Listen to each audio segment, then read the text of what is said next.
Bien, señores, vamos a iniciar. Puntos críticos en el proceso de exportación.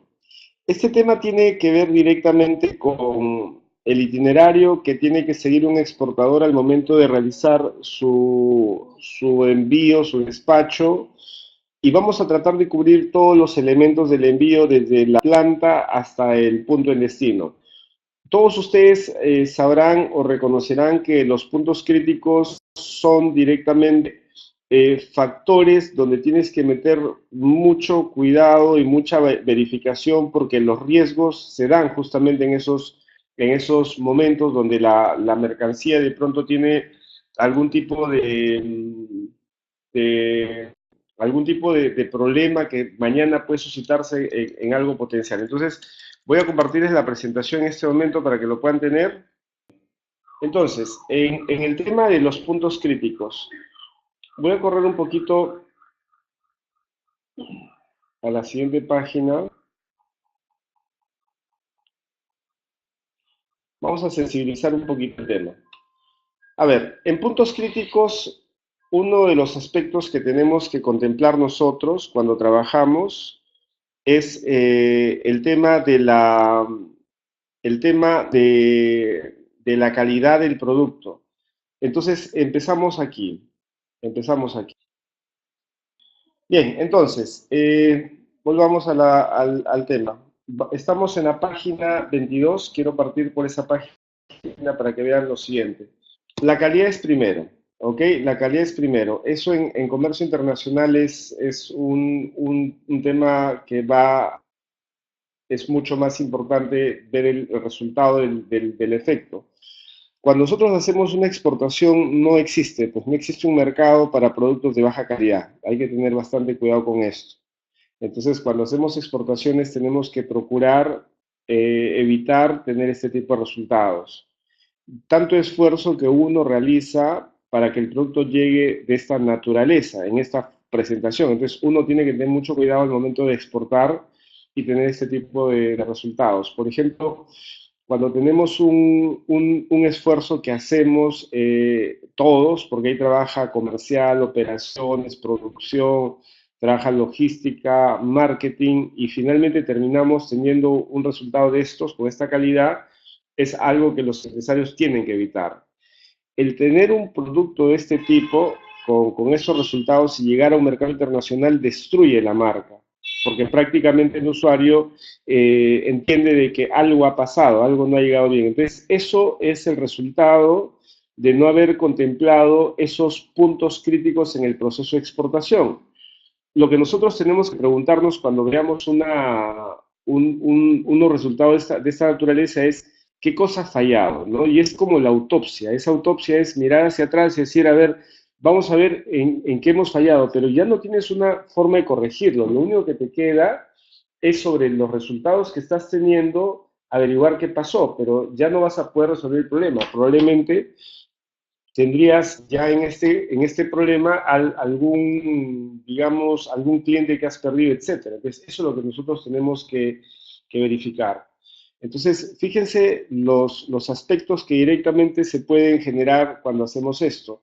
Tenemos perjuicio a la reputación del comprador, porque aquí, por ejemplo, la mercancía aparentemente ha llegado bien, pero si bien esos pallets están prácticamente quebrados y este producto no lo vamos a poder sacar en un pato, en un traspale, eso prácticamente ya es un daño del producto. Entonces hay que verificar este tipo de problemáticas. Entonces, nosotros cuando trabajamos en este concepto, primero analizamos esos resultados que nosotros vemos y luego empezamos a determinar cómo evitar que sucedan. Entonces, para eso, ¿qué tenemos que hacer? Los empresarios tienen que entender que los puntos críticos de exportaciones tienen que ver con todos estos puntos que ustedes ven aquí. Tenemos que trabajar en aspectos como son el tema de la gestión de producción, la gestión empresarial, la gestión de exportaciones, y estos tres aspectos tienen contemplado el tema de que el producto satisface los requerimientos que el mercado exige. Entonces, cuando trabajamos en este concepto de lo que el mercado exige, muchas veces tenemos que procurar no descuidar solamente el producto como tal, porque uno dice, la calidad del producto depende directamente de la gestión de producción. Yo les digo que no, o sea, un empresario importador que compra un producto no necesariamente se queda contento con que el producto sea bueno, sino la pregunta es, ¿me lo vas a hacer llegar bien o me lo vas a hacer llegar así? ¿Me entiendes? O sea, cuando yo veo un producto de este tipo, o sea, un resultado de este tipo, acá no necesariamente ha fallado el producto. Acá lo que ha fallado es la gestión empresarial, acá ha fallado la gestión de exportaciones. Entonces, son esos tópicos que nosotros directamente tenemos que proteger, tenemos que directamente verificar si es que algo no hemos hecho bien. Entonces, los empresarios que conocen el mercado de exportaciones consideran que un exportador tiene una oferta exportable si es que tienes un buen producto, es decir, con la calidad, cantidad y que cumple las normas técnicas del mercado de destino. Pero también es importante la formalización, cumplimiento de obligaciones, el tema financiero y la capacidad de negociación. Y también el tercer punto que es el envase, embalaje, los Incoterms, los DFI y los medios de pago. Yo les hago una pregunta a todos ustedes. Por favor, indíquenme, ¿cuál de los tres elementos es el más importante desde su punto de vista de ustedes? O sea, cuando vamos a analizar puntos críticos en el proceso de exportación, ¿cuál de los tres elementos es más importante? ¿La gestión de producción, la gestión empresarial o la gestión de exportaciones? ¿Cuál de los tres? ¿Me pueden decir? A ver, por favor, participen.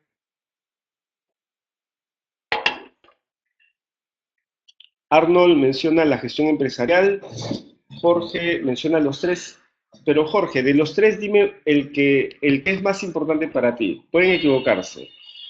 Cleveny menciona la gestión de producción, Cristian la gestión de producción. Bien, señores, normalmente, a ver, vamos a ver más respuestas. Normalmente uno podría pensar que es la gestión de producción, pero yo les hago una pregunta. ¿Ustedes pueden vender algo que no producen? O sea, ¿pueden vender algo que no producen? ¿Se puede o no? Si la respuesta es sí, que sí pueden vender algo que no producen, entonces la gestión de producción no sería lo más importante, porque la gestión de producción se puede tercerizar completita. El comercio internacional, las exportaciones, la manejan 95% de intermediarios. Eso quiere decir de que prácticamente los productores no exportan. Y si los productores no exportan, entonces no podemos decir que la gestión de producción es lo más importante, porque si la gestión de producción fuera lo más importante, los exportadores serían el 95% productores. Y los exportadores son el 25% intermediarios, comercializadores, gente que no produce, sino vende lo que otros producen. Entonces, la calidad, la cantidad y cumplimiento de normas técnicas, eso se puede tercerizar. Eso no digo que no sea importante, es súper importante, pero todo ese bloque se puede tercerizar. Yo puedo trabajar con una empresa y tercerizar eso y poner una persona que me asegure la calidad, la cantidad y el cumplimiento de normas técnicas y yo me encargo del resto. Entonces, lo que nosotros tenemos que ver cuando hacemos puntos críticos es que más importante que la gestión de producción, incluso les hago una pregunta, entre la gestión empresarial y la gestión de exportaciones, ¿cuál es más importante de los dos? Saber. Ya, descartamos la gestión de producción. Entre gestión empresarial y gestión de exportaciones, ¿cuál es más importante? ¿La gestión de producción o la gestión de exportaciones? ¿Qué opinan ustedes? Por favor, participen. La gestión empresarial, dice Jorge, ¿cuál es lo más importante entre gestión empresarial y gestión de exportaciones? ¿Gestión empresarial o gestión de exportaciones? Jorge dice gestión empresarial, Carovic, exportaciones, Cristian, exportación, Renato, exportación. Eso nos ayuda a negociar con los clientes. Cleveny, gestión empresarial, Arnold, gestión empresarial, empresarial. Acá ya tenemos debate, ¿no? Tenemos algunos que mencionan gestión empresarial o exportaciones, pero les digo algo. Gestión de exportaciones, envase, embalaje, encontrar DF y medio de pago, ¿eso no es técnico acaso? O sea, esa parte no es muy técnica, es decir, que esa parte, una persona, por ejemplo, un alumno preparado por CAMEX, un alumno preparado por AREX, un alumno preparado en ese término técnico, o alguien que trabaje en una agencia de aduanas, un sectorista de una agencia de aduanas, o alguien que haya sido asistente de exportaciones en una empresa, que hay bastantes personas que tienen un perfil de manejar envase, embalaje, incoterm, de pago, porque han hecho operaciones de ciertos exportadores, conocen esto de gestión de exportaciones. Entonces, esta gestión de exportaciones también la puedes tú traer, pagar y subcontratar.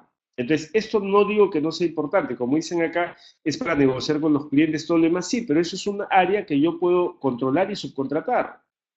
Pero lo que no puedes contratar y no puedes subcontratar y dejar que alguien más lo haga es la parte de la gestión empresarial. Y esa parte de la gestión empresarial es lo más crítico. Gestión empresarial es lo más crítico. Entonces, los empresarios a veces se preparan para ser exportadores y los productores se preparan para ser exportadores y yo le digo a los productores, no se preparen para ser exportadores, prepárense para ser empresarios. Y cuando hablamos de prepárense, los productores prepárense para ser empresarios y varios empresarios prepárense para ser buenos empresarios porque el empresario es que es. O sea, un empresario tiene RUC, pero es informal. Uno dice, pero Enrique, si tiene RUC, ¿cómo puede ser informal? Claro, no es formal porque de pronto no cumple sus obligaciones con la SUNAT, tiene problemas con su planilla, no compra con factura, etcétera. Entonces, son empresarios que no necesariamente el hecho de que porque de pronto hay aspectos que tienen que superar, hay debilidades que tienen que superar como empresas. Quizás están en un punto de crecimiento y tienen algunos aspectos que desarrollar, pero cuando tú entras a comercio internacional tienes necesariamente que ser formal para poder salir adelante en ese proceso. Entonces la formalización es una condición sine qua non para ser un exportador. El cumplimiento de obligaciones, señores, este tema que parece trillado, yo a veces los empresarios cuando me escuchan el cumplimiento de obligaciones como que ni siquiera la notan, ni siquiera lo toman importancia, como diciendo, no, pues si yo cumplo mis obligaciones.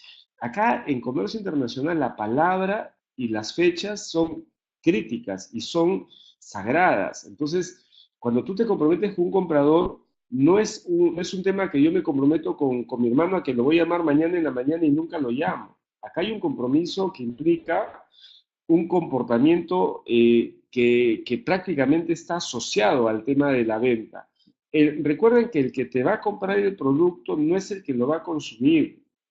Ustedes van a vender a un distribuidor, un mayorista, que lo compra para venderlo. Y hay una técnica que se llama, por ejemplo, Just in Time, que dicen JIT, que esto implica que prácticamente el empresario tiene que trabajar el producto y venderlo en un momento específico, no antes ni después, porque el comprador lo tiene en un proceso justo a tiempo, es decir, que bien llega el producto al punto de destino, inmediatamente un camión lo lleva y lo pone a la venta porque ya están con cero stock. Entonces no hay margen error, no hay margen a que decir, oye, me demoro un día, 2 días, una semana, eso no te lo van a permitir. Arnold, me menciona Arnold Bayona, Just in Time, o sea, lean, eh, Just in Time tiene que ver con justo a tiempo, JIT, JAT, como quieran llamarlo. La idea aquí, cuando trabajamos este proceso, es, tengo que saber el comportamiento de los compradores internacionales. Ocurre un defecto para los exportadores peruanos y latinoamericanos y novatos. Ese defecto es que se usa el Self-Reference Criterium. Ese self-reference criterium, ¿qué cosa es? Es cuando uno toma tu criterio personal de referencia para exportar o para hacer negocios internacionales. ¿Esto qué quiere decir? Que si aquí en el Perú da lo mismo que tú le digas te lo entrego mañana y lo puedes entregar pasado mañana o dentro de 3 días, porque acá nos da lo mismo porque la cultura es así, el peruano entiende otro peruano, esto si tú lo trasladas al mercado internacional es un crimen, no te lo van a permitir. Entonces, si tú quieres exportar, no puedes pensar como peruano. Por eso yo le decía, si quieres exportar a Bolivia, tienes que pensar como boliviano, a Estados Unidos como americano, a Francia como francés, a Brasil como brasilero. No puedes tú pensar como peruano y hacer que lo que tú creas que funcione en tu país funcione en el exterior.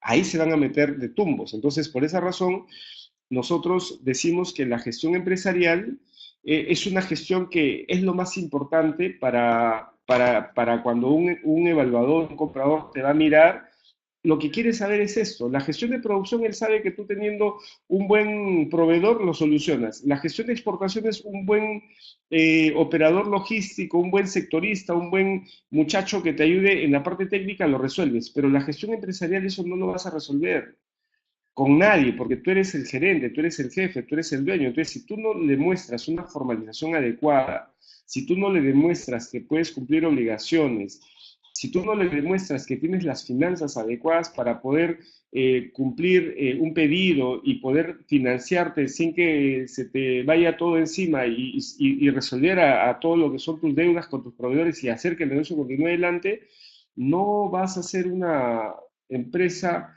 atractiva para el comprador. Y la capacidad de negociación es importantísima.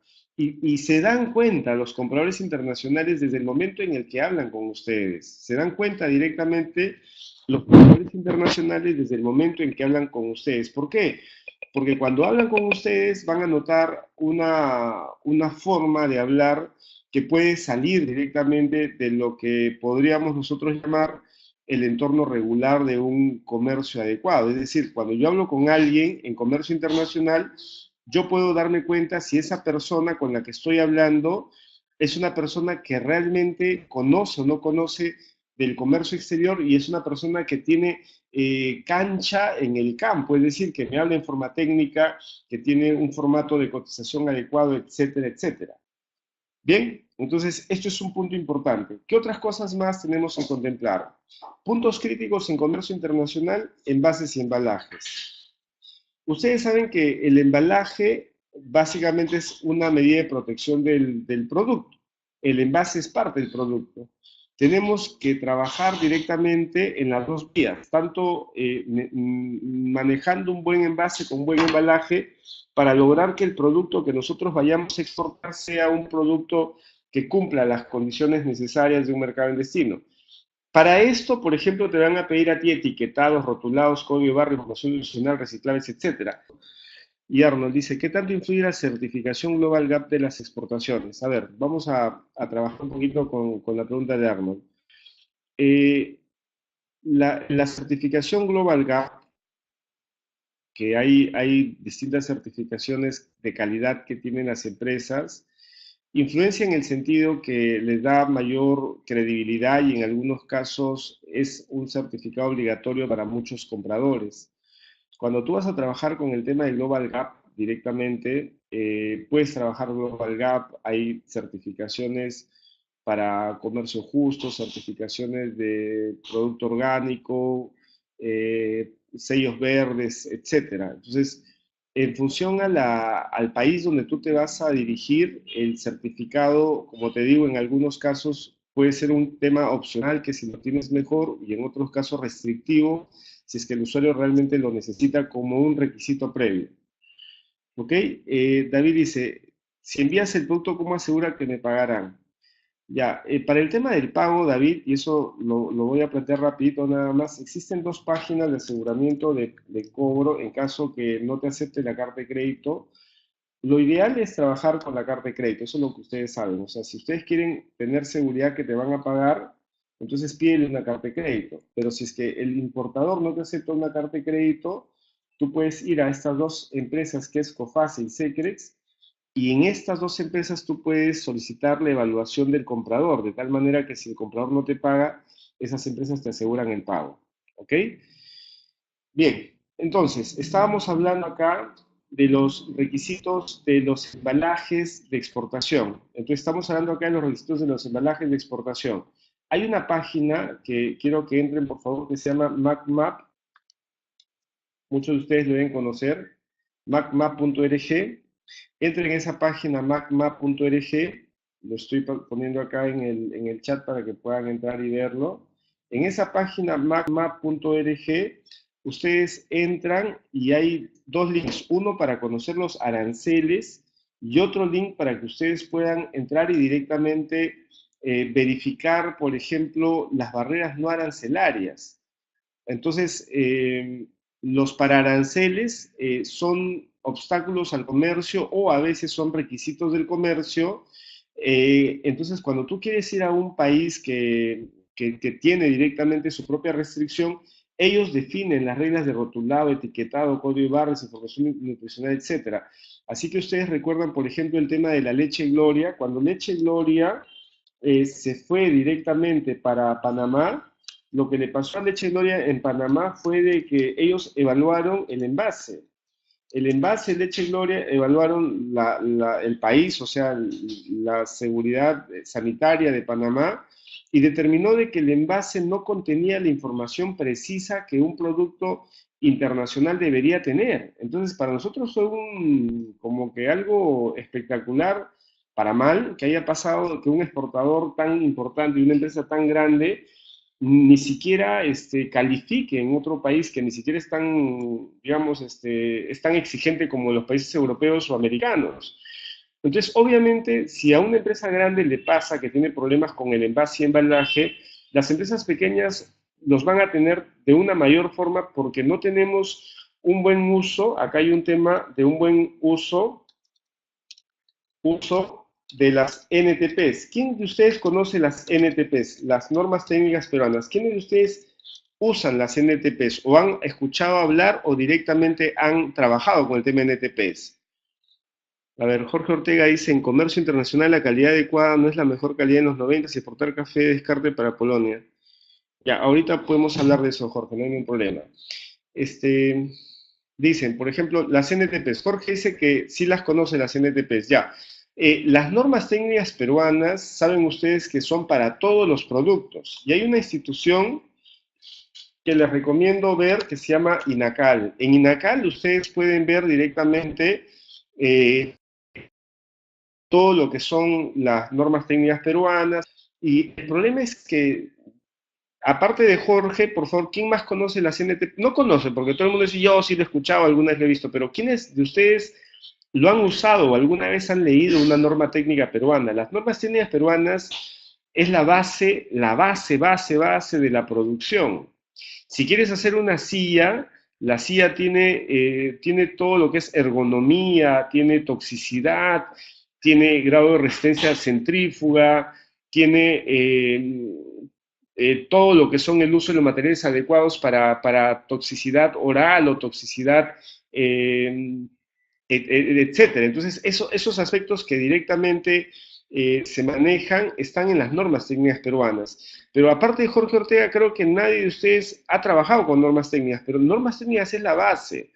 Por eso es que cuando a veces le mostramos los requisitos de calidad de un producto, que es lo que te bota directamente estas aduanas que dicen normas de etiquetado, normas rotulados, CFR, por acá, por allá, el peruano se queda atónito como diciendo, pero ¿de qué me piden algo que en el Perú nunca me han pedido? No sé si ustedes saben, señores, que la forma de poner la etiqueta del producto está completamente parametrada. Es decir, cuando tú creas un envase como leche pura vida, tienes que colocar la categoría del producto, el nombre del producto, la presentación, la información nutricional, el código de barra, los alérgenos, el contenido neto, bruto, toda esa información, registro sanitario, toda esa información no es tampoco ponerla por ponerla, sino hay letras, tamaños, espacios y posiciones donde colocar cada cosa. Entonces, todo eso está regulado.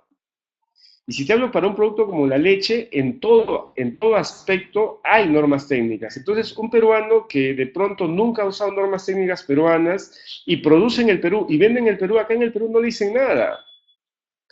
Por eso es que de pronto tu hermanita, tu hija o tu sobrina está de pronto en una silla y es una silla ya vieja, pero ¿qué hacen los niños? Están con los deditos a cada rato agarrando las cosas. Si esa silla vieja, el empresario o el que hace las sillas le puso una pintura que es tóxica, pero que como no hay normas técnicas peruanas no sabía, y esa silla la toca la niña y la rasca y se lo mete a la boca, esa niña se está intoxicando.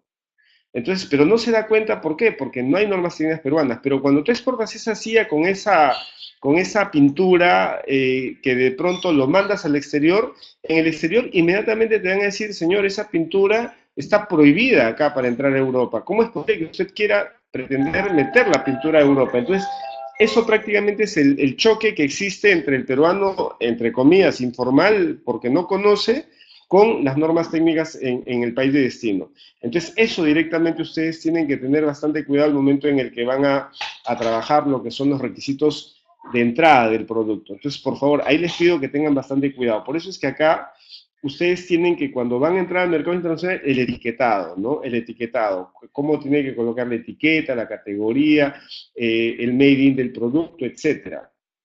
¿Ok? El empacado, el empaque también. O sea, muchos empresarios, yo conozco empresarios exportadores que han exportado en cajas de leche Ensi o en cajas de leche Gloria. Esto, alguien me dice, pero ¿qué de malo tiene exportar en caja de leche Gloria? No tiene nada de malo, pero cuando tú juntas 7 cajitas de leche Gloria una sobre otra y no le metes leche, si no le metes, por ejemplo, polos o algún producto, esas cajas no están listas para que tú le metas otra cosa que no sea leche Gloria y los apiles unas sobre otras, pero si no tienen la consistencia, porque no están preparadas para ser exportadas, esas cajas en el camino se humedecen. Cuando tú vas a mandar una mercancía en un barco, recuerda que el barco pasa por distintas temperaturas, pasa por frío, calor, recuerda que el barco puede estar en el mar, si va para Europa, 30 días en el mar, y en esos 30 días la caja está en un contenedor que recibe humedad del mar, esa caja se humedece, esa caja se calienta cuando tienes unos grados altos, se puede mojar, entonces si es que la caja no está preparada para hacer una caja de exportación, puede que salga bien, pero cuando llegue va a llegar como esta caja que tú la estás viendo, o sea, toda la caja está dañada, pero cuando salió, salió bien, pero ¿qué pasó?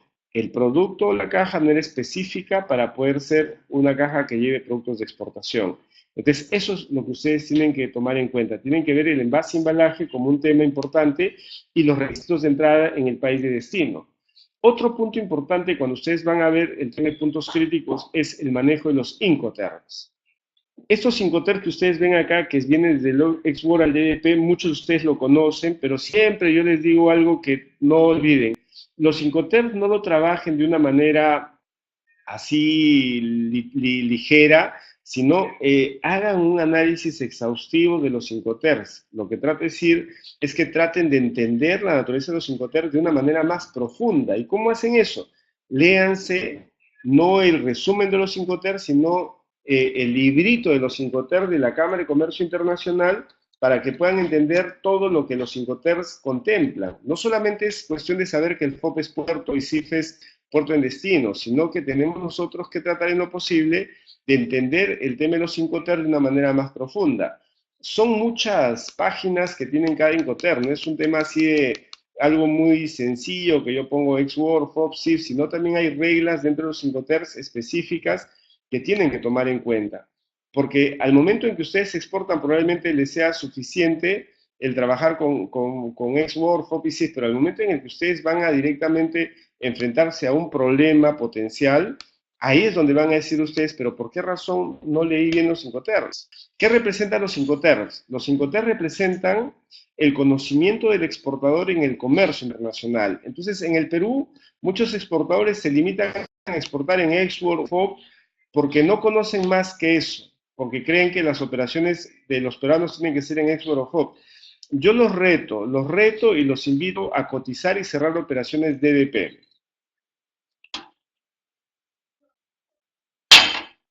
Cuando les pedimos que cierren operaciones DDP, lo que estamos diciéndole a ustedes es, queremos evitar que los empresarios exportadores se limiten solamente a cerrar operaciones usando la mitad del conocimiento del comercio internacional. El comercio internacional no es export y FOB. El comercio internacional, mientras tú quieras mostrar mayor conocimiento, tienes que trabajar con Incoterms mucho más desarrollados, mucho más avanzados como son un DDP, un CIF. Cuando trabajas estos Incoterms, lo normal que necesitas para hacerlo es básicamente tener una filial en el exterior, es decir, tener una empresa a tu nombre en el mercado de destino. Entonces, una empresa en el exterior. Esto es lo que nosotros como empresarios debemos buscar. ¿Y por qué razón? Porque cuando tú vendes en FOB o vendes en Xworks, lo que estás haciendo es, le estás dando, digamos, le estás dando oportunidad a los intermediarios a que directamente participen en el tema. Porque del FOB, lo que estás diciéndole tú al FOB es, yo lo dejo en el puerto de origen, en el puerto del Callao, y viene un intermediario que se llama un distribuidor o viene un broker y él dice, ok, yo lo llevo y lo pongo en DDP, lo pongo en la planta del mayorista. Y el mayorista lo va a vender a un minorista y el minorista al consumidor final. Si ustedes tuvieran su propia empresa en el destino, cuando mandes tu mercancía, tú no mandas la mercancía de la empresa peruana a la empresa americana B, sino mandas tu producto de la empresa peruana a la empresa filial tuya en el exterior B. Entonces, cuando yo me mando a mí mismo la mercancía, ya no necesito un intermediario. Entonces, mi operación sale de DDP, es decir, que cuando tú haces tu operación interna, tú pagas los impuestos, pagas todo, llega a destino y la empresa ve que es tu empresa, retira la mercancía ya pagada con todos los impuestos y lo único que tiene que hacer ella es vender localmente, pero ya no eres un exportador, ahora eres una empresa que vende de forma local. Cuando vendes de forma local, ¿qué es lo que haces? Ya no le vas a vender a los distribuidores o mayoristas, sino vendes directamente a los minoristas y a los clientes finales. Entonces, ¿qué estás haciendo? Estás eliminando la intermediación. Cuando haces eso, te estás borrando márgenes del 10, 20, 40% de por medio y logras directamente vender tu producto de ustedes que son los exportadores al consumidor final. Entonces, ese directamente es el propósito de lo que nosotros buscamos en comercio internacional. Uno de los puntos críticos en el comercio, ¿cuál es entonces? Eliminar la intermediación comercial. ¿Ok? No hay que procurar, perdón, eliminar los intermediarios porque cuando analizamos en qué tramo nosotros como exportadores perdemos dinero, el tramo más fuerte donde pierdes dinero es directamente pagando los intermediarios. O sea, pues no te conviene ahorrarte en el barquito. O sea, el barquito, ese flete que te va a cobrar los $100 que te ahorres, el agente de aduana que te hace el tema FOB te cobra $30 más, $20 más, eso no es ahorro. El embalaje tampoco es ahorro, el flete local tampoco es ahorro. O sea, esos conceptos de la distribución física internacional se dice que más o menos representan el 7% del monto de la operación. Entonces, cuando tú tienes que toda la distribución física internacional representa el 7% del monto de la operación de exportación, entonces hacer ahorro ahí no tiene sentido. Donde tienes que ahorrar directamente es en eliminar los intermediarios. ¿Cómo eliminar los intermediarios? No vendas en Export, venden FOB. No vendas en FOB, venden CIF. No vendes en CIF, venden DDU. No vendas en DDU, venden DDP. Jorge menciona, ¿esta es la versión 2010? No, Jorge, esta es la versión 2000. Pero para tu conocimiento, si tú quieres, puedes usar la versión de 1936 si te da la gana. No hay ningún problema del Incoterm de la versión que quieran usar. Recuerden de que las versiones de los Incoterms son versiones que se trabajan de forma privada, es decir, que el exportador y el importador definen el Incoterm que quieran usar y no hay ninguna persona que te vaya a decir, oye, no estás usando la última versión, pues me da la gana de usar la versión del 86, ¿cuál es tu problema?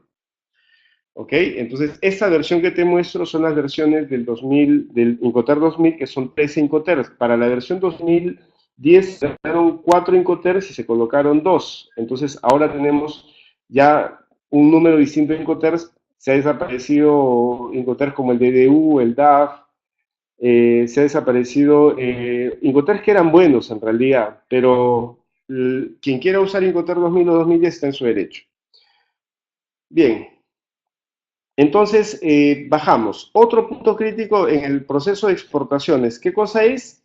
El tema de los Incoterms, pero ya el costeo. Cuando ustedes ven acá, nosotros lo que hacemos es una muestra de un costeo, pero es un door-to-door, como te das cuenta. Cuando tú vas a hacer un costeo internacional, entonces nosotros podemos vender en cualquier Incoterm. O sea, ese tema de a veces los exportadores me dicen, yo solo vendo en FOB, yo le pregunto, pero ¿por qué vendes en FOB? Porque el importador me pide FOB. No, el importador no te pide FOB. Lo que el importador normalmente te dice es, dame los precios que tú puedas manejar. Entonces, obviamente, si solo te limitas a vender FOB es porque tú no tienes un agente de aduana en destino, no manejas fletes internacionales, no te haces cargo del seguro internacional y no quieres pagar los impuestos en destino. Entonces, si no quieres avanzar más en el canal, no tienes la capacidad de hacerlo, obviamente vas a cerrar en Export o FOB. Pero como les digo, mientras más avances con los Incoterms, agarras un poco más de riesgo, sin embargo, lo que logras al hacerlo es eliminar los intermediarios. Porque te vuelvo a decir, el que trabajes en un Incoterm tipo DDP, lo que estás logrando es que el empresario finalmente pueda llegar de forma directa y administrar los propios riesgos. Los empresarios dicen, Enrique, pero yo no quiero hacerme cargo de los riesgos, yo no te digo lo que quieras hacer o no, te hablo de que hay una regla que dice que a más riesgos que asumas, tienes que exigir más rentabilidad. Entonces, si tú le dejas esto a un intermediario que lo haga, claro, el intermediario asume el riesgo, pero te quita rentabilidad. Y tarde o temprano, si ustedes quieren realmente ser exportadores que tienen sus filiales en destino, tienes que transportar tu propio producto. No puedes depender de un tercero para que lo haga. Entonces, ¿qué tenemos que hacer? Tenemos nosotros que aprender a costear la operación completa. Desde el costo de producción, le sumas el costo más tu margen, te da el ex-work. Al ex-work le sumas transporte interno, agente de aduana, gastos portuarios, tienes el FOB. Al FOB le sumas el flete, tienes el CFR. Al CFR le sumas el seguro y tienes el CIF. El CIF le sumas los gastos de desaduanamiento, tienes el DDU. Al DDU le sumas el arancel y el IVA, tienes el DDP. Entonces, así se hace el cálculo de los Incoterms. Entonces, son conceptos que ya están bien definidos. Cuando tú vas a hacer un costeo, entonces tienes que colocar conceptos que ya están muy marcados en el tema de los Incoterms. Entonces, ya de esa manera yo le puedo decir a un empresario, a mí me dice, Enrique, ¿qué precio me vendes? Yo le digo, en Xworks 24.999, en FOB 27.199, en CFR 32.499, en CIF 32.616 y así para todos. Entonces yo le digo, ¿cuál de todos los Incoterms quieres? ¿En dónde quieres tú comprar el producto? Entonces le damos la decisión que él compre en función a lo que nosotros vemos de los costos que manejamos directamente. Entonces ese es el costeo. Ok, preguntas en el costeo, por favor. Cristian, ¿cómo obtengo esos costos en caso fuera de EDP? Muy buena pregunta, Cristian. Los gastos hasta el FOB sí lo pueden obtener. O sea, por ejemplo, hemos dicho costos, costo de producción, no, costo total. Los costos totales de la operación, los costos totales, esos sí los obtienes, sí los obtienes. Esos son los tuyos, sí los obtienes. Necesitas sumarle más agente de aduana. Ahora, ¿dónde consigues los agentes de aduana? En el centro aéreo comercial, que saben que está acá nada más al frente del aeropuerto, ahí hay un montón de agentes de aduana, pero si no quieren ir hasta allá, las páginas amarillas. Pones páginas amarillas, agente de aduana y te sale. Ahí encuentras agente de aduana. Y recuerda, los agentes de aduana tienes que mandarle correos electrónicos, tratarlos con cariño, porque recuerda que cuando eres un exportador novato, el agente de aduana al toque te pide tu RUC y si no ve movimientos, no te va a atender. Así que tienes que convencer a varios agentes aduaneros para que te pasen información. ¿Y por qué te van a pasar? ¿A santo de qué? Porque tú tienes que mostrarle que eres un potencial exportador y que si ese agente desde ahora se trabaja contigo y tú le das y te da el servicio, ellos directamente te pueden ser agentes futuros para operaciones más grandes. Entonces puedes empezar con ellos directamente. ¿Ok? Entonces necesitas agente de aduana. ¿Qué otro costo necesitas? Más transporte interno. El transporte interno es el carrito que va de tu oficina hacia, hacia el puerto o hacia el almacén del puerto en el cual vas a trasladar. El transporte interno normalmente lo vas a obtener también es del agente de aduana. El agente aduanero, como ya trabaja mucho este tema, normalmente mantiene, no es que tenga las unidades de transporte, pero mantiene contactos. Si yo le pregunto a la gente aduanero, oye, yo te voy a contratar para que me hagas numeración, pero puedes buscarme un camioncito que vaya a San Juan de Lurigancho y levantar mi mercancía, ya, te cotizo el camioncito y si te conviene, ahí tienes, ¿no? Entonces, yo puedo de la agente de aduana pedir que me haga el servicio de transporte interno. Y el otro gasto que necesitas para llegar al FOB son los gastos portuarios. Los gastos portuarios son los gastos que te cobra o APM, que son los administradores del puerto, o DIPWORD. Entonces, o tengo APM o DP World. Los gastos portuarios, les digo estimados, ¿no? Para una tonelada métrica o metro cúbico, usualmente los gastos portuarios pueden estar en $150 aproximadamente. Esto es un tema que suelto al aire un montón para que lo tengan referencial. Y si es un ATU, si es un contenedor de 20 pies, un ATU, esos gastos portuarios pueden llegar a aproximadamente $700. Entonces, esos son gastos que te van a cobrar Con esos tres montos, con tu costo de producción sumado transporte interno, agente de aduana y gastos portuarios, armas tu precio FOB. Cuando quieres trabajar tu precio CIF, tienes que sumarle más el flete internacional y tienes que sumarle el seguro internacional. El flete internacional, ¿de dónde lo sacas? El flete internacional, ¿de dónde lo sacas? El flete internacional, hay una página de Promperú que les voy a pasar a ustedes para que para que veas todo el tema de lo que son fletes marítimos. Ojo que esos son fletes estimados, señores, no son fletes actualizados. Usualmente los fletes se van actualizando con bastante, digamos, eso se actualiza cada rato. En realidad, normalmente le van a pedir a ustedes una actualización de flete por salida. Entonces, cuando las empresas navieras te cotizan, no te cotizan el flete de acá para 3 meses, sino te cotizo la salida del 15, la salida del 18, la salida del 30. Entonces, ahí tienen que tener cuidado porque los fletes en temporada alta suben mucho. Pero ahí les doy directamente el tema de lo que es las rutas marítimas, que son los fletes que puedes ver en PromPerú, y las rutas aéreas también. Entonces ahí puedes ver tú los cálculos de los costos y las rutas, tanto marítimos o aéreos. Ahí puedes ver fletes referenciales. Pero si quieres los precios reales, en esa misma página están los agentes de carga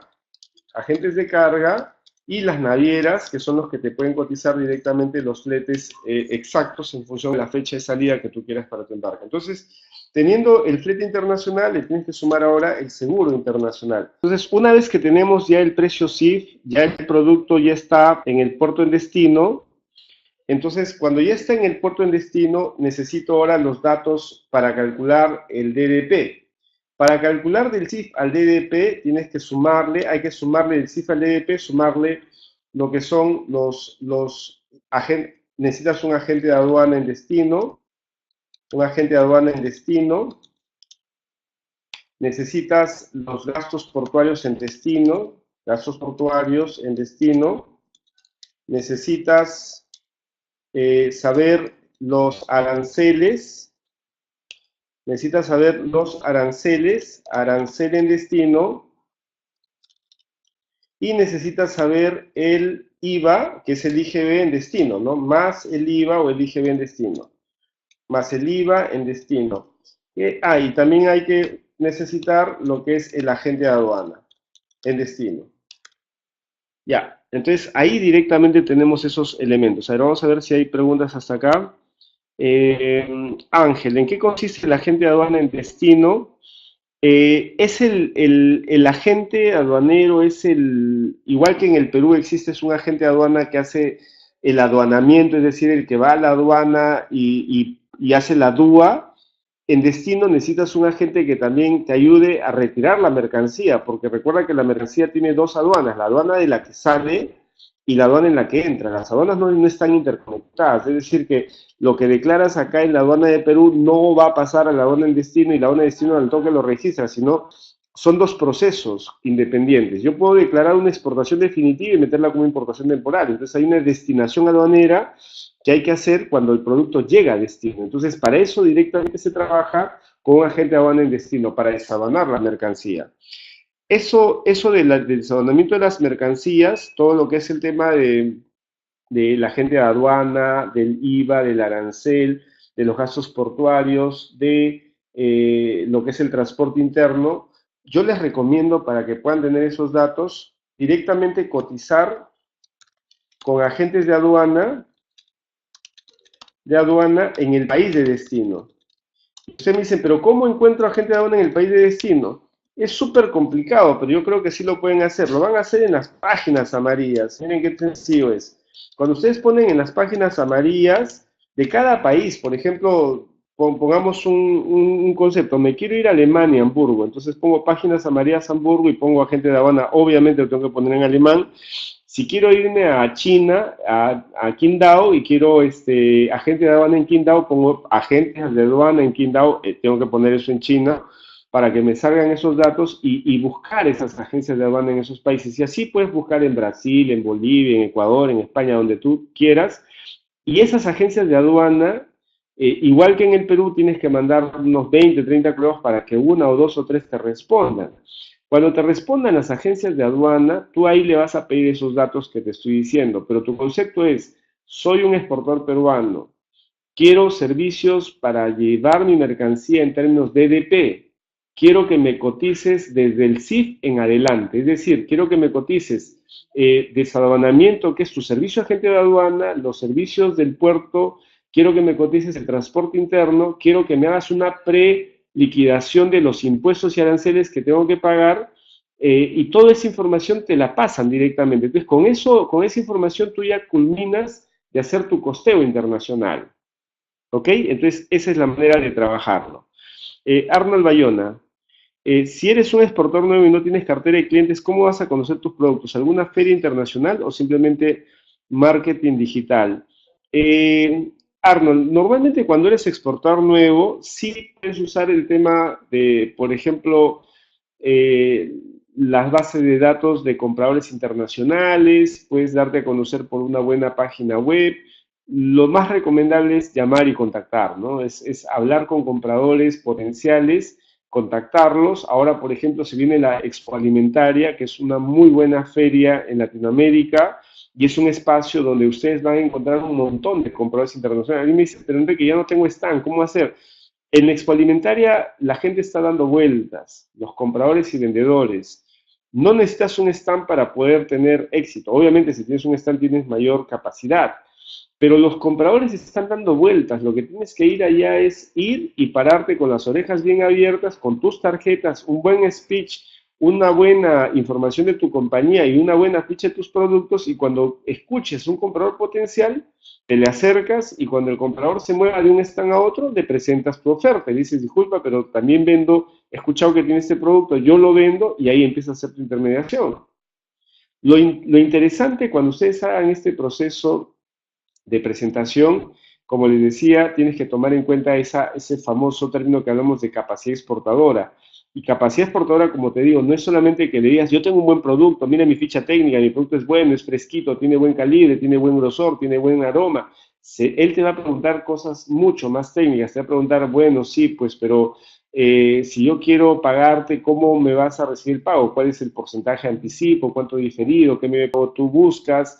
O te puede preguntar cosas mucho más técnicas que tienen que ver con el producto. Solo los que exportan saben esa información, entonces tienen que tener bastante preparación para poder ir directamente a trabajar en ese concepto.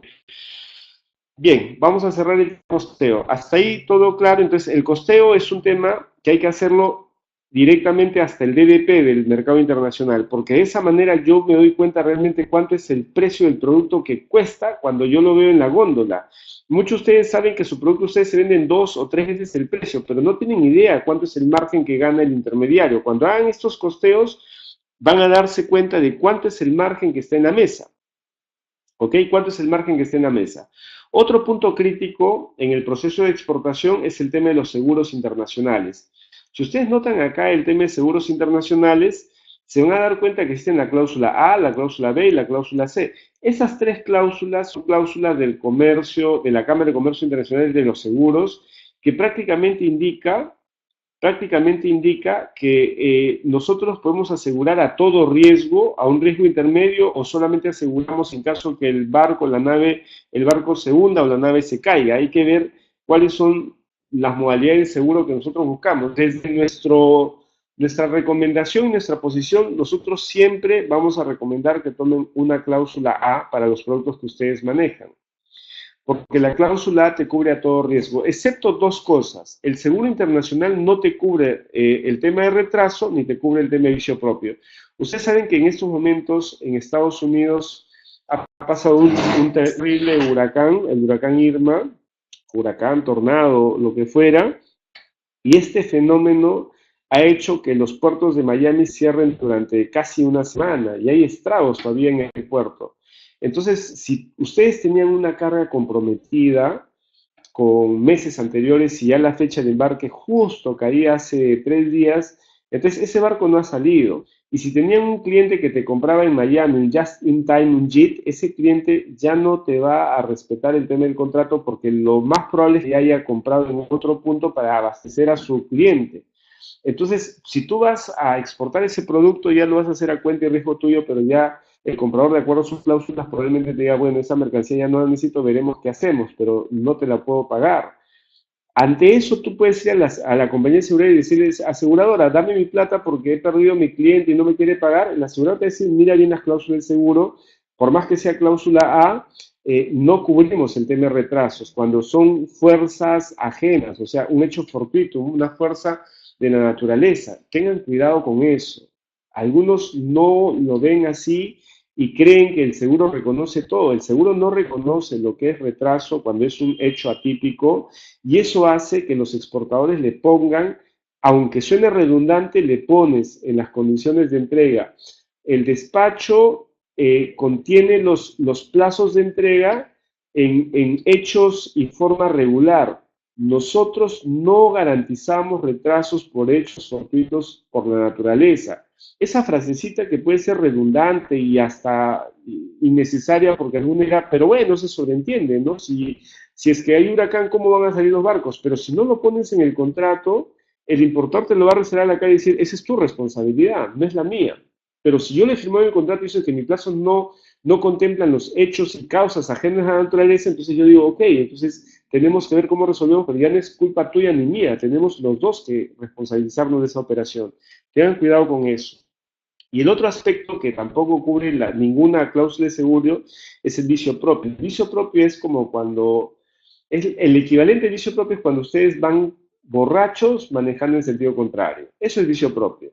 O sea, vas borracho manejando y te para el policía y dices, chocas el carro, borracho. Entonces vas a la compañía de seguros y dices, compañía de seguros, dame mi prima de seguro porque he chocado el carro, tengo una prima. A todo riesgo, el seguro dice, ya, pero el dosaje etílico que dijo que estaba borracho, entonces no aplica su seguro. Y lo otro que puede pasar es que de pronto estés yendo en una carretera súper volado, estés ahí apurado y de pronto vas en sentido contrario y chocas el carro, pero ni siquiera tú ocasionas un accidente, lo ocasiona un tercero. Pero como participaste en un choque, ya, pues tú vas a hacer ese seguro, mira, me han chocado el auto y quiero que me repongas porque tengo un seguro cláusula A. La compañía de seguros te va a decir, ok, pero si tú ibas en sentido contrario y por más que no haya sido el culpable, eso es vicio propio, no te puedo cubrir. Entonces, son temas que tienen que verificar. En comercio internacional, ¿qué cosa es el vicio propio?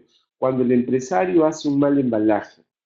O sea, cuando nosotros tenemos esta situación como esta de acá, que la mercancía ha llegado en mal estado, o como esta de acá, que la mercancía llegó con un mal estado, acá ustedes dicen, no, pero devuelve mi plata, porque ese es el problema del barco. Si el barco cuando hace un peritaje, en la compañía naviera hace un peritaje, determina que la mercancía llegó mal, no por un problema de la manipulación del barco, sino por un problema tuyo, de que tú has usado un palet no adecuado, de que la madera no era adecuada o que las cajas no tenían el soporte que tenían que tener para aguantar la mercancía que tú ibas a cargar, sencillamente no te van a reconocer nada y van a aludir que eso es vicio propio. Entonces tengan cuidado con esa información. ¿Ok? Ángel Fernando dice, ¿es necesario un garante para realizar una importación? ¿Te refieres a una importación en el Perú o una importación de un cliente tuyo en el exterior? A ver, por favor, confírmame a qué te refieres para responderte. Bien, pasamos acá mientras que Ángel nos va indicando. Ángel dice, importación de la China a Perú.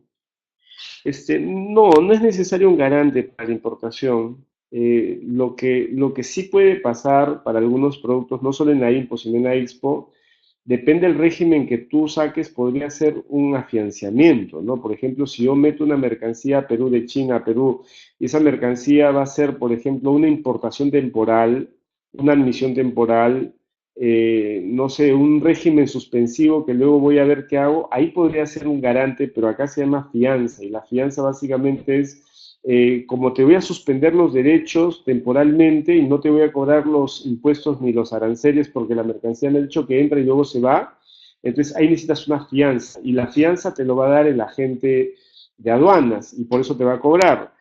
Pero pero para otras cosas, Garante por lo menos en el término de Garante no lo identifico, no creo. Bien, pasamos de acá. Ya estamos en otro punto crítico, el seguro internacional. Y el seguro internacional es importante porque a veces uno piensa que estas situaciones nunca van a pasar. Esto solo va a darse en las películas.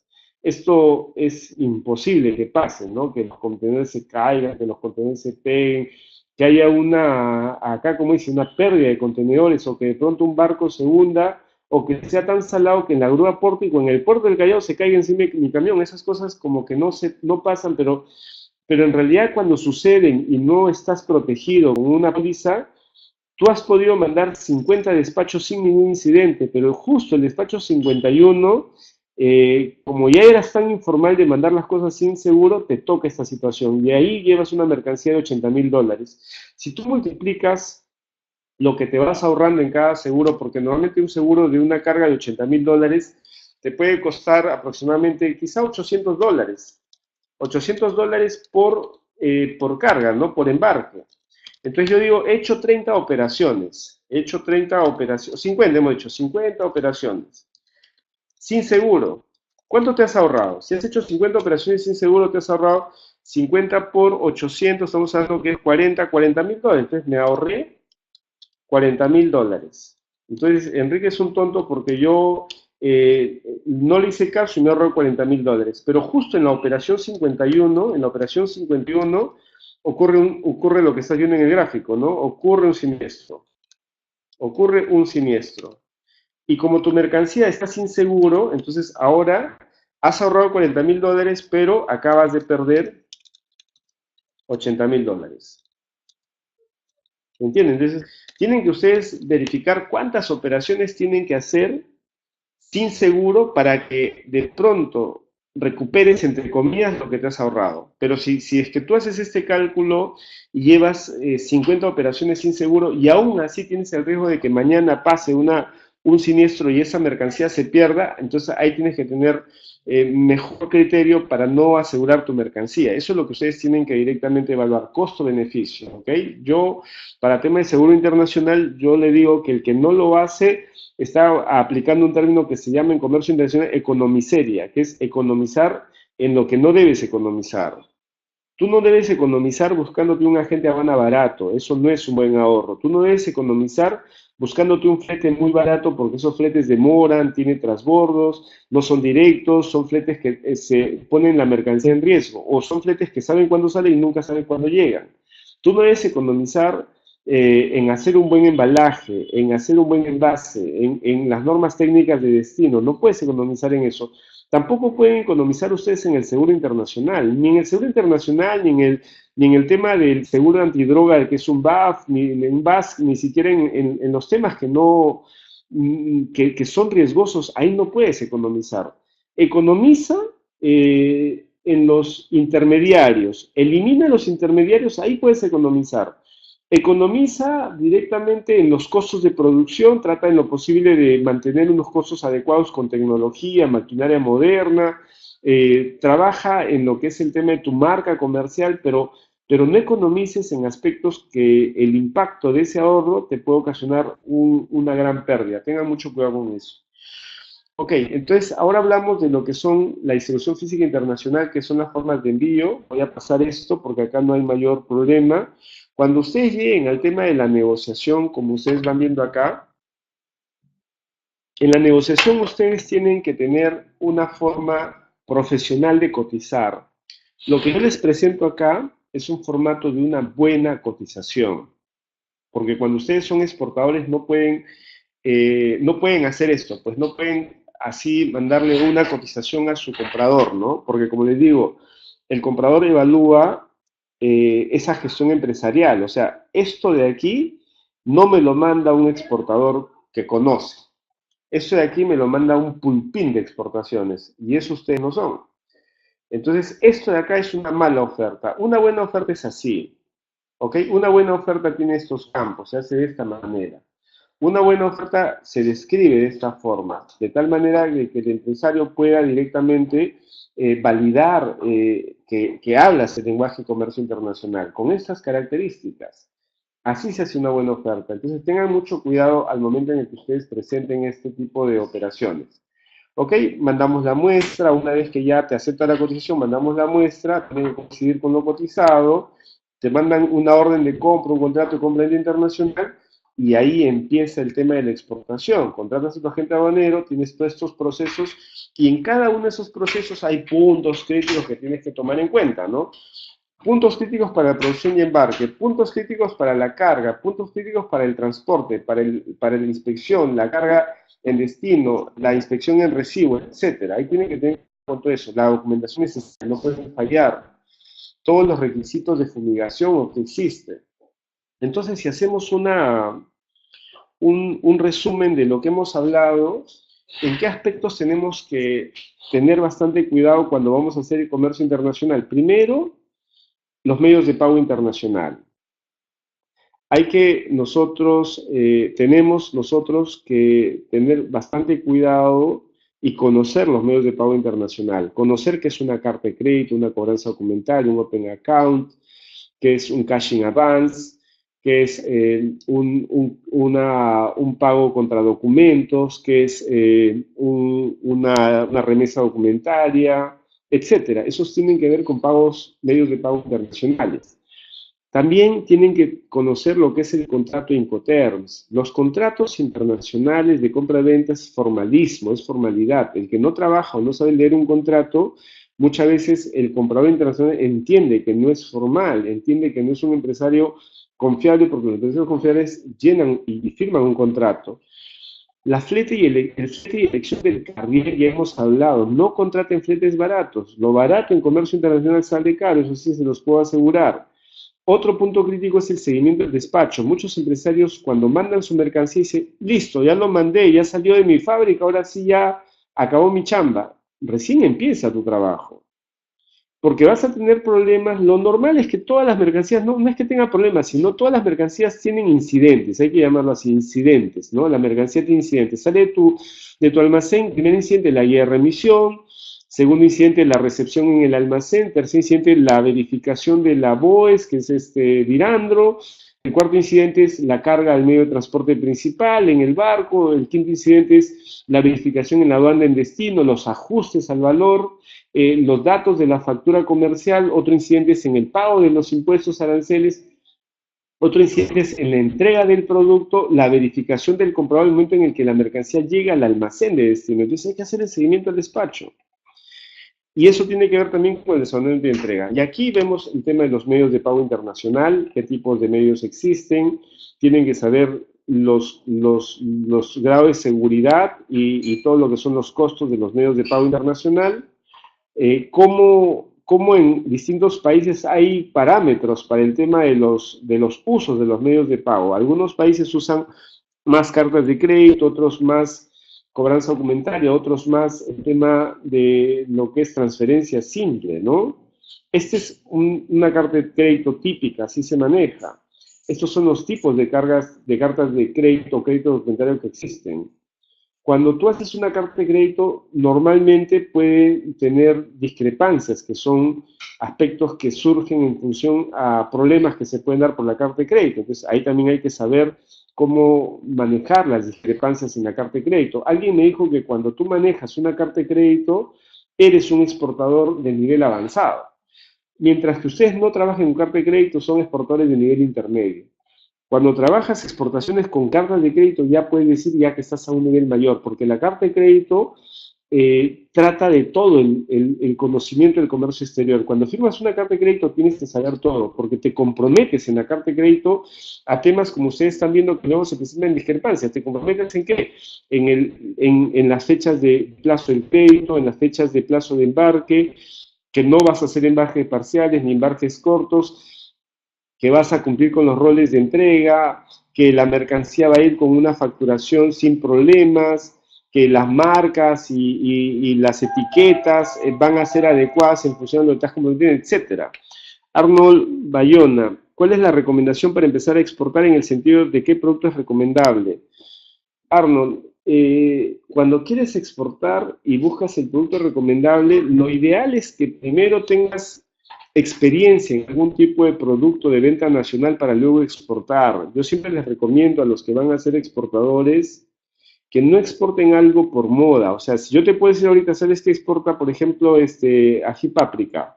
O exporta, por ejemplo, chompas de alpaca, o exporta, por ejemplo, textiles, no sé, polos de algodón, o exporta, por ejemplo, camu camu, exporta sachainchi. Yo no te puedo decir que exportar, pueden ser productos de moda, pero de nada te vale meterte a un rubro que no conoces. Ya, mira lo que estamos hablando. Para ser exportador necesitas gestión de producción. O lo manejas, tampoco, cuando le digo que eso, les decía a ustedes entre broma y no broma, que no era tan relevante en el sentido en que lo puedes tercerizar, pero tampoco irresponsablemente, no es un tema que, bueno, me voy a meter a exportar, pues, joyería de plata, entonces me meto a exportar joyería de plata sin saber nada de lo que es joyería de plata, eso es peligrosísimo. Joyería de plata necesita saber aspectos que tú tienes que garantizar con el comprador. Entonces, un joyero de plata o alguien que sabe joyería de plata sabe lo que es, o sea, reconoce la joyería de 925, 950, 990, sabe de diseño, sabe si el producto se va a romper, sabe si el producto se va a dañar, sabe de embalaje, sabe de seguros, pero si tú te metes a un sector que no conoces es muy riesgoso. Tenga mucho cuidado con eso. ¿Ok? Entonces, las cartas de crédito por esa razón se trabajan de esa forma, o sea, se tienen que validar en función a los riesgos que existe y eso te da un conocimiento de comercio exterior.